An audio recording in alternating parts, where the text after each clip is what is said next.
പുറത്ത് നടക്കുന്ന കാര്യങ്ങൾ ഇൻഫർമേഷൻസ് എല്ലാം സന സുൽത്താന് വ്യക്തമായിട്ട് കിട്ടുന്നുണ്ട്.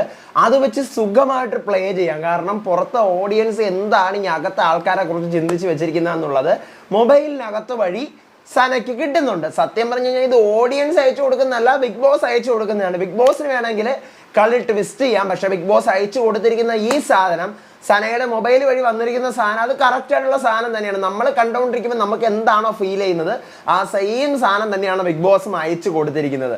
മൊബൈൽ ഫോൺ കൊടുത്തിട്ടും വലിയ കാര്യമൊന്നുമില്ല. സനയ്ക്ക് മാത്രമേ അതുകൊണ്ട് ഉപയോഗമുള്ളൂ. കാരണം ബാക്കിയുള്ളവർക്ക് മൊത്തം മൊബൈൽ ഫോൺ ഉണ്ടെങ്കിലും നിയമ പാഠാവലികൾ അങ്ങ് നിരനിരാ വന്നിരിക്കുകയാണ്. ആക്റ്റീവ് അല്ലാത്ത 3 പേരെ പിടിച്ചു നിർത്തി അവരെ ഡിബേറ്റ് ചെയ്യിപ്പിക്കുകയാണ് ഇന്ന് ബിഗ് ബോസ്. ദീപകിനെ കൊണ്ട് ഒരു ഉപയോഗവും ഉണ്ടാവില്ല എന്നാണ് ഞാൻ കരുതിയത്. കാരണം ദീപകിന് ഫിസിക്കലി വയ്യാത്തതുകൊണ്ട്. പക്ഷേ പുള്ളിക്കാരൻ നന്നായിട്ട് കളിക്കുന്നുണ്ട്. ഡിബേറ്റും കാര്യങ്ങളൊക്കെ പുള്ളിക്കാരൻ നന്നായിട്ട് ചെയ്യാൻ പറ്റുന്നുണ്ട്. ഇന്ന് വെജും നോൺ വെജും തമ്മിലുള്ള ഒരു അടിയായിരുന്നു. എൻ്റെ പൊന്നേ, 1.5 മണിക്കൂറുള്ള ഒരു എപ്പിസോഡായിരുന്നു ഇന്നത്തെ എപ്പിസോഡ്. അത്യാവശ്യം നല്ല കണ്ടന്റ് ഉണ്ടായിരുന്നു. കുറെ കൂടി പുതുമ തോന്നി നമുക്ക്. പക്ഷേ നമ്മൾ നോർമൽ മലയാളം പ്രേക്ഷകർ കാണുമ്പോഴത്തേക്കും ഇന്നത്തെ എപ്പിസോഡ് കൊണ്ട് തന്നെ രാജാവ് റാണിയൊക്കെ വരും. പക്ഷേ ഹിന്ദിയിൽ ആവത്തില്ല. കാരണം ഹിന്ദി എന്ന് പറഞ്ഞു കഴിഞ്ഞാൽ ഒരു ദിവസം ഇയാൾ കണ്ടെങ്കിൽ ഒരു ദിവസം അയാൾ കണ്ടന്റ്, ആ ഒരു ലെവലിലാണ് പോകുന്നത്. അവിടെ അല്ലാതെ രാജാവിനെ പൊക്കി പിടിക്കുന്ന ഒരു ലെവലിലേക്ക് കഥ പോവില്ല. അതാണ് ബിഗ് ബോസ്. വൈകിപ്പിക്കേണ്ട, തുടങ്ങാം. ഇന്നലത്തെ ജൂൺ 23 ബിഗ് ബോസ് OTT 3 ഹിന്ദിയുടെ ഡേ 2 ഫുൾ എപ്പിസോഡ് റിവ്യൂ ആയിട്ടാണ് ഞാൻ വന്നിരിക്കുന്നത്. Welcome back to Ansif moonlight media. I am Ansif. Video ആദ്യമായിട്ട് കാണുന്നവർ ചാനൽ സബ്സ്ക്രൈബ് ചെയ്യണം, ലൈക്ക് ചെയ്യണം, ഷെയർ ചെയ്യണം. നിങ്ങളുടെ അഭിപ്രായങ്ങൾ മസ്റ്റായിട്ട് താഴെ കമന്റ് ചെയ്യണം. ഇതുപോലത്തെ അപ്ഡേറ്റ്സിനായിട്ട് ഇപ്പം തന്നെ നമ്മുടെ പേജ് ഫോളോ ചെയ്യാനും മറക്കരുത്. ആദ്യം നിങ്ങൾ OTT എപ്പിസോഡ് കാണണം, എന്നിട്ട് വന്ന് ഇത് കാണാവൂ. അല്ലെങ്കിൽ ഇത് കണ്ടിട്ട് പോയി അത് കാണണം. രണ്ടിലെങ്കിലും ഒന്ന് കണ്ടു കഴിഞ്ഞാൽ ഒന്നും മനസ്സിലാവത്തില്ല. അപ്പം ഫോൺ എല്ലാവരുടെ കയ്യിലും കൊടുത്തു. എന്നിട്ട് ഒരു ലെറ്റർ വരുവാണ് ഫോൺ എങ്ങനെയൊക്കെയാണ് യൂസ് ചെയ്യേണ്ടതെന്നുള്ളത്.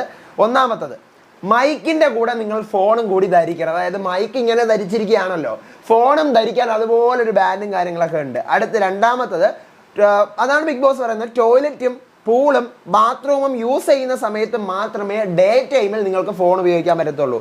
ഡേ ടൈമിൽ ടോയ്ലറ്റും പൂളും ബാത്റൂമും യൂസ് ചെയ്യുന്ന സമയത്താണ് നിങ്ങൾ ഫോൺ യൂസ് ചെയ്യേണ്ടതെന്ന് വ്യക്തമായിട്ട് പറയുന്നുണ്ട് അതിനകത്ത്. അടുത്ത മൂന്നാമത് പറയുന്നത്, ഇത് മെസ്സേജസ് അയക്കാൻ വേണ്ടി മാത്രമേ നിങ്ങൾക്ക് പറ്റത്തുള്ളൂ. മെസ്സേജസ് റിസീവ് ചെയ്യാനും അയക്കാനും മാത്രമേ പറ്റത്തുള്ളൂ. വേറെ സെറ്റിങ്സ് ഒന്നും ചെയ്യാനും പറ്റത്തില്ല. വേറെ ഒന്നും നിങ്ങൾ ചെയ്യരുത്. വേറെ ഒരു സെറ്റിങ്സ് നിങ്ങൾ മാറ്റരുത്. അടുത്ത്, ഫോൺസ് നിങ്ങളുടെ പ്രൈവസി ആയിട്ടുള്ള സംഭവമാണ്. നിങ്ങളും ബിഗ് ബോസും തമ്മിലുള്ള ഒരു പ്രൈവറ്റ് ആയിട്ടുള്ള ഒരു സംഭവമാണ് ഈ ഫോണ്. പല പല മെസ്സേജസ് നിങ്ങൾക്ക് കിട്ടും. അപ്പോൾ അതുകൊണ്ട് ഫോൺസ് നിങ്ങൾ പരസ്പരം അങ്ങോട്ടും ഇങ്ങോട്ടും കാണിക്കരുത്. അതൊരു രഹസ്യമായി സൂക്ഷിക്കണം. അടുത്ത്, ഫോൺ സ്വിച്ച് ഓഫ് ചെയ്യാൻ പാടില്ല. ഫോണ് ചാർജ് ചെയ്തിട്ടുള്ളൂ. ചാർജ് ചെയ്യാനായിട്ട് ബിഗ് ബോസ് ഇടയ്ക്ക് സ്റ്റോറൂമിൽ കൊണ്ട് വെക്കാൻ പറയും. അപ്പം നിങ്ങൾ കൊണ്ടുവച്ചാൽ മാത്രം മതി, കേട്ടല്ലോ എന്ന് പറയാണ് ബിഗ് ബോസ്. മറ്റേ ലെറ്ററിൽ കൊടുത്തേക്കണം. ഇതാണ് ഫോൺസിൻ്റെ റൂള്. അപ്പോൾ ഈ ടോയ്ലറ്റിൻ്റെ കേസ് മാത്രം എനിക്ക് മനസ്സിലാവുന്നില്ല. ടോയ്ലറ്റിൽ ബാത്റൂമിലും പൂളിലും പോകുന്ന സമയത്ത് മാത്രമേ ഡേ ടൈമിൽ നിങ്ങൾക്ക് യൂസ് ചെയ്യാൻ പറ്റുള്ളൂ എന്ന് പറഞ്ഞാൽ അതിൻ്റെ അർത്ഥം എനിക്ക് പിടികിട്ടുന്നില്ല. അതിനുശേഷമാണ് വീട്ടുകാരെല്ലാവരും കൂടെ ചേർന്നിരുന്ന ഡേ ഇപ്പോൾ 2 ആയുള്ളൂ. അപ്പം വീട്ടിലെ കാര്യങ്ങൾ, ടീം ഡിവിഷനും അതിൻ്റെ കാര്യങ്ങൾക്കൊക്കെ വേണ്ടിയിട്ട് എല്ലാവരും കൂടുകയാണ്. അപ്പോഴാണ് കിച്ചണിൻ്റെ ഡസ്റ്റ്ബിന്നിനകത്ത് വേസ്റ്റ് കൊണ്ടിടുന്നതും അവിടെ കിടന്ന് നാറിപ്പൊഴുത്ത സ്മെല്ല് വരുന്നതും പലർക്കും അത് പ്രശ്നമാവും. അപ്പം അങ്ങനെ ആരും ചെയ്യരുത് എന്ന് പറഞ്ഞിട്ടുള്ള കാര്യങ്ങളൊക്കെ പറയുമ്പോൾ രൺവീർ ഭയങ്കര ഒരു എന്താ പറയുക, അങ്ങനെ ചെയ്യാം, നമുക്ക് ഇങ്ങനെ ചെയ്യാം, നമുക്ക് അവിടെ എങ്ങനെ ചെയ്യാം, നോൺ വെജ് വെജ് എന്നൊക്കെ പറഞ്ഞിരിക്കും. പക്ഷേ വീട്ടുകാരെല്ലാം കൂടെ രൺവീറിൻ്റെ മണ്ടയിലോട്ട് അങ്ങ് വന്ന് കയറുന്നു. രൺവീർ ഭയങ്കര പക്വതയോടെ പറയുന്നത്, നിന്നെ ഇപ്പം വിട്ട് തരാടാ നമ്മൾ എല്ലാവരുടെ രൺവീറിൻ്റെ മണ്ടയിലോട്ട് കയറുന്നു. പിന്നെ അതിൻ്റെ ഇടയിൽ കൂടെ വെജും നോൺ വെജും ഈ 2 വിഷയം വരെയാണ്. വെജ് കഴിക്കുന്ന ആൾക്കാരും നോൺ വെജ് കഴിക്കുന്ന ആൾക്കാരും. ഇതിൻ്റെ പേരിൽ അവിടെ ഒരു അടി ഉണ്ടാവുകയാണ്. ഈ അടിയുടെ ഭാഗമായിട്ട് ഒരു മുട്ട, എൻ്റെ പൊന്നേ, ഒരു മുട്ട കേസ് വരുന്നു. മുട്ടയുടെ പേരിൽ അടി. മുട്ട വയ്ക്കുന്നതും മുട്ട വയ്ക്കാത്തതും 5 മുട്ട 2 മുട്ട എന്ന് പറഞ്ഞാൽ മുട്ട കണക്കിൻ്റെ പേരിൽ ഒരു അടി അവിടെ നടക്കുന്നുണ്ട്. രൺബീറും കൃതികയും കൂടെ തമ്മിലാണ് അവിടെ ഒരു അടി നടക്കുന്നത്. രൺബീറും നമ്മുടെ അർമാൻ്റെ 2ാമത്തെ വൈഫ് ഉണ്ടല്ലോ കൃതികയും കൂടെ ഒരു വഴക്ക് നടക്കുന്നു. ആ വഴക്ക് നല്ല പൊരിഞ്ഞ വഴക്കായിട്ട് അങ്ങോട്ട് രൺബീറും വിട്ടു കൊടുക്കുന്നില്ല, കൃതിയും വിട്ടു കൊടുക്കുന്നില്ല. പിന്നീട് അർമാൻ രൺബീറിൻ്റെ അടുത്ത് ചുമ്മാ ഇരിക്കാൻ പറയാണ്. അർമാൻ്റെ ഭാര്യയാണല്ലോ നേരത്തെ രൺബീർ പറഞ്ഞത്. അപ്പോൾ അർമാൻ പറയാണ്, മനസ്സ് നല്ലതല്ലെന്നൊക്കെ പറയുന്നത് അത്ര ശരിയായിട്ടുള്ള ഒരു കാര്യമല്ല, റോങ് സ്റ്റേറ്റ്മെൻ്റ് ആണ്. കേട്ടല്ല, ഞാൻ ഇപ്പം മനസ്സല്ല, നീ കൃതിയെ എടുത്ത് പറഞ്ഞില്ലേ അവിടെ മനസ്സ് നല്ലതല്ലെന്ന്. അവൾക്ക് മനസ്സില്ല, ആ ലെവലിൽ നീ സംസാരിച്ചില്ലേ. അപ്പം എനിക്കത് കണ്ടപ്പോൾ അയ്യോ ഇവിടെ കൂട്ടക്കലഹം ആവുമല്ലോ എന്ന് തോന്നിപ്പോയി. കാരണം ഭാര്യമാർക്ക് വേണ്ടിയിട്ടാണ് ഈ പറയുന്ന പോലെ അർമാൻ വാദിക്കുന്നത്. എൻ്റെ ഭാര്യയെ നീ അങ്ങനെ പറഞ്ഞില്ലേ, നീ ആ പറഞ്ഞ റോങ് ആണ്. അപ്പം രൺബീർ പെട്ടല്ല ഭഗവാനെ. അവസാനം സോറി, ഞാൻ എന്തെങ്കിലും പറഞ്ഞു, ഞാൻ അതല്ല ഉദ്ദേശിച്ചത്, പക്ഷേ നിനക്ക് അങ്ങനെ തോന്നിയിട്ടുണ്ടെങ്കിൽ, നിന്റെ ഭാര്യ എങ്ങനെ പറഞ്ഞിട്ടുണ്ടെങ്കിൽ സോറി. അപ്പോൾ അർമാൻ ഭാര്യയ്ക്ക് സ്റ്റാൻഡ് പിടിക്കാൻ വേണ്ടി പോയിരിക്കുകയാണ്. അതൊരു നെഗറ്റീവ് ടച്ചിലോട്ട് പോകും. പക്ഷേ സ്റ്റാൻഡ് പിടിക്കാതിരുന്നിട്ടും കാര്യമില്ല. എന്ത് മനുഷ്യ നിങ്ങൾ തന്നെ സ്റ്റാൻഡ് ചെയ്യാത്തെന്ന് വീട്ടിൽ വരുമ്പോൾ അർമാൻ്റെ അടുത്ത് ഭാര്യയെ ചോദിക്കും. പിന്നീട് സായി, ലോകേഷ്, ചന്ദ്രിക ഇവർ 3 പേരുടെ മീറ്റിംഗ് ആണ്. ലിവിംഗ് റൂമിലെ മീറ്റിംഗ് കൂടിക്കൊണ്ടിരിക്കുന്നതിനിടയ്ക്ക് വീണ്ടും രൺബീർ ഓരോരോ അഭിപ്രായം പറയുന്നു. വെജ്, നോൺ വെജ്, മുട്ടക്കേസ്. വീണ്ടും മുട്ടക്കേസ് വരുന്നു. ഇവർ 3 പേരുടെ രൺബീറിനെ ഉടുത്ത് വാരുവാണ്. പക്ഷെ രൺബീറും വിട്ടു കൊടുക്കുന്നില്ല. അപ്പോൾ രൺബീർ പറഞ്ഞു, എൻ്റെ അടുത്ത് ഇങ്ങനെ ദേഷ്യപ്പെടുന്നത് എന്തിനാണ്? നിങ്ങളിങ്ങനെ ദേഷ്യപ്പെടുമ്പോൾ എൻ്റെ അടുത്ത് എന്താണ് നിങ്ങളിങ്ങനെ വരുന്നത്? ത്രെറ്റനിങ് ചെയ്യുവാണ് നിങ്ങൾ എന്നെല്ലാം ചോദിച്ചുകൊണ്ട് അവിടെ ഒരു ഫൈറ്റ് നടക്കുവാണ്. പിന്നീടാണ് അതിനുശേഷമാണ് അടുത്ത ഫൈറ്റ് വരുന്നത്. ഈ മുട്ടക്കേസ് തീരുന്നില്ല. മുട്ടയുടെ പേരും പറഞ്ഞുകൊണ്ട് വീണ്ടും നമ്മുടെ സായി കേട്ടണം സന മക്ബൂലും കൂടെ ഒരു ഭയങ്കരമായിട്ടുള്ള ഒരു അടി വാഷ്റൂം ഏരിയയിൽ വെച്ച് ഇറങ്ങണം. അവിടെ വെച്ച് മേക്കപ്പ് ചെയ്തുകൊണ്ടിരിക്കുകയാണ് സന. അങ്ങോട്ട് വന്ന് സായി ഓരോന്ന് പറയുന്നു, തിരിച്ച് സന പറയുന്നു. അപ്പോൾ സായി പറയണം, വന്ന് 2ാമത്തെ ദിവസം ആയതല്ല, നിന്റെ ആക്ടിങ് ഒന്നും ഇവിടെ നടക്കൂല, അതൊക്കെ പുറത്ത്, നീ അഭിനയിക്കുന്നതൊക്കെ പുറത്ത് മതി കേട്ടല്ല. 2 മുട്ടയുടെ കാര്യമാണ് പറഞ്ഞത്, 5 മുട്ടയുടെ കാര്യമല്ല. മുട്ടക്കേസിൻ്റെ പേരിൽ വീണ്ടും വഴക്ക്. നീ ഉണ്ടല്ല വിക്ടിം കാർഡാണ് ഇവിടെ കളിക്കുന്നത്, വിക്ടിം കാർഡ് മേക്കപ്പും ചെയ്തുകൊണ്ടിരിക്കുകയാണ്. പക്ഷെ അത് സന ഭയങ്കര പോസിറ്റീവായിട്ട് എടുക്കുന്നുണ്ട്. അടി ഉണ്ടാക്കുന്നുണ്ടെങ്കിലും അത് പോസിറ്റീവ്. ഇന്നലെ ഞാൻ പറഞ്ഞു സന ക്യൂട്ട് വാരി അറിയുന്നു എന്ന് പറഞ്ഞു. പക്ഷേ അതേ സെയിം സന തന്നെ ഇന്ന് ഒരാൾ ഉടക്കുണ്ടാക്കാൻ വരുമ്പം ആണോ മേക്കപ്പ് ഓറഞ്ച് ആപ്പിൾ മേക്കപ്പ് എന്നൊക്കെ പറഞ്ഞുകൊണ്ട് അങ്ങ് ആ ഒരു തിരിച്ചങ്ങ് വിടും. അപ്പം അത് കാണുമ്പോൾ നമ്മുടെ പ്രേക്ഷകർക്കായാലുണ്ട്, നമ്മുടെ മലയാളി ഓഡിയൻസ് എസ്പെഷ്യലി കൊള്ളാം, നോക്കിയാണ് ഡിബേറ്റ് ചെയ്യാൻ വന്നപ്പോൾ പോലെ അന്ന് മൈൻഡ് ആക്കാതെ എന്നൊക്കെ പറഞ്ഞുകൊണ്ട് വിടുന്നു എന്ന് പറയും. അപ്പോൾ അത് ഒരു എന്താ പറയുക തിരിച്ച് പ്രൊവോക്ഡ് ആവാതെ അങ്ങനെ കാണിച്ചപ്പോൾ അതൊരു കുറച്ചേരം പ്രൊവോക്ഡ് ആയി പിന്നീട് അങ്ങ് ഒന്ന് തണുത്തു. അത് കൊള്ളായിരുന്നു. പിന്നീടാണ് എല്ലാവരുടെയും ഫോണിലെ മെസ്സേജസ് വരുന്നത്. സെയിം മെസ്സേജസ് ആണ് സനയുടെ ഫോണിൽ ഒഴിച്ച് ബാക്കി എല്ലാവരുടെ ഫോണിലും വരുന്നത്. അതായത് നിങ്ങളിവിടെ വന്നിട്ട് 24 മണിക്കൂറായി എന്ന് പറഞ്ഞിട്ടുള്ള മെസ്സേജാണ് എല്ലാവർക്കും വരുന്നത്. മെസ്സേജൊക്കെ ടി വിയിൽ ഇങ്ങനെ എടുത്ത് കാണിക്കുന്നുണ്ട് കേട്ടോ. അപ്പോൾ പക്ഷേ ഈ സമയം സന സുൽത്താൻ ആണല്ലോ ബാഹർവാല, പുറത്തുനിന്ന് വന്ന ആള്, ജനതയുടെ കാര്യങ്ങളൊക്കെ അറിയുന്നത്. അപ്പോൾ ഇത് ഓരോ ആഴ്ചയും മാറിക്കൊണ്ടിരിക്കും കേട്ടോ. ഇന്നലെ ഒത്തിരി പേര് കമൻറ്റ് ചെയ്തിരുന്നത്, എനിക്കിപ്പോൾ അത് കണ്ടോ മനസ്സിലായില്ല. ഓരോ ആഴ്ചയും ജനതയുടെ ആളിങ്ങനെ മാറിക്കൊണ്ടിരിക്കും. ഇയാൾ നോമിനേറ്റഡ് ആയി കഴിഞ്ഞാലും എവിക്റ്റഡ് ആവത്തില്ല. അപ്പോൾ ഇയാൾ നന്നായിട്ട് പെർഫോം ചെയ്തില്ല എന്നുണ്ടെങ്കിൽ ജനതയുടെ ആൾ മാറിയിട്ട് വേറൊരു ആൾക്കാർക്ക് ഈ പുറത്തുള്ള സംഭവങ്ങളൊക്കെ കിട്ടുന്നത്. അപ്പോൾ ഓരോ ആഴ്ചയും ഓരോ ആൾക്കാർ വെച്ചിട്ടായിരിക്കും. അത് സൂപ്പറായിരിക്കും. അപ്പം സന സുൽത്താൻ്റെ ഫോണിൽ വരുന്ന മെസ്സേജസ് ആണ്, ബിഗ് ബോസ് അയക്കുന്നതാണ്. ലോകേഷ് ഇതുവരെയും കളിയിലേക്ക് വന്നിട്ടില്ല, പുറത്തുള്ള ഫ്രണ്ട്സിൻ്റെ സംരക്ഷണത്തിലാണ് ഇപ്പോഴും ലോകേഷ് ഇരിക്കുന്നത്. അത് ഫസ്റ്റ് മെസ്സേജ്. 2ാമത്തെ വരുന്നു, നീരജ് ഇപ്പോഴും ഈ വീട് വിട്ടിറങ്ങി ബോക്സിങ് ചെയ്യുക എന്നുള്ള പരിപാടിയിലാണ് നടക്കുന്നത്. ബോക്സിങ് എന്നുള്ള ഉദ്ദേശം മാത്രമല്ല, ഈ വീട്ടിലേക്ക് പൊരുത്തപ്പെട്ട് വന്നിട്ടില്ല.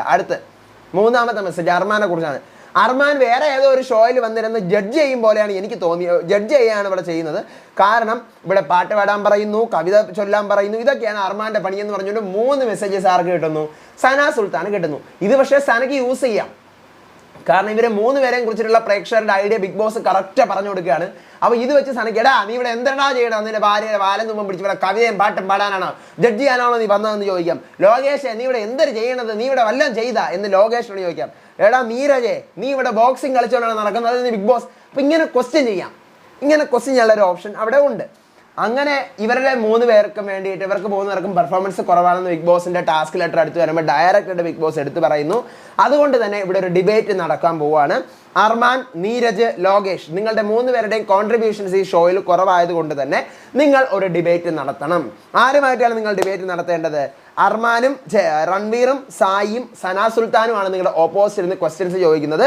നിങ്ങൾ അതിനൊരു മറുപടി പറയണം. ഗാർഡൻ ഏരിയയിൽ വെച്ചിട്ടാണ് നടക്കുന്നത്. ഇതിൻ്റെ മീഡിയേറ്റർ ആയിട്ട് ഇരിക്കുന്നത് നമ്മുടെ ദീപക് ചൗരഷ്യാണ് ഇരിക്കുന്നത്. അപ്പം ഓഡിയൻസ് ആയിട്ടിരിക്കുന്ന ബാക്കിയുള്ള കണ്ടസ്റ്റൻസിന് ക്വസ്റ്റ്യൻസ് ചോദിക്കാം, ഉത്തരം പറയാം, ഇതിൻ്റെ അവസാനം വിജയം പ്രഖ്യാപിക്കാം എന്ന് പറയുകയാണ്.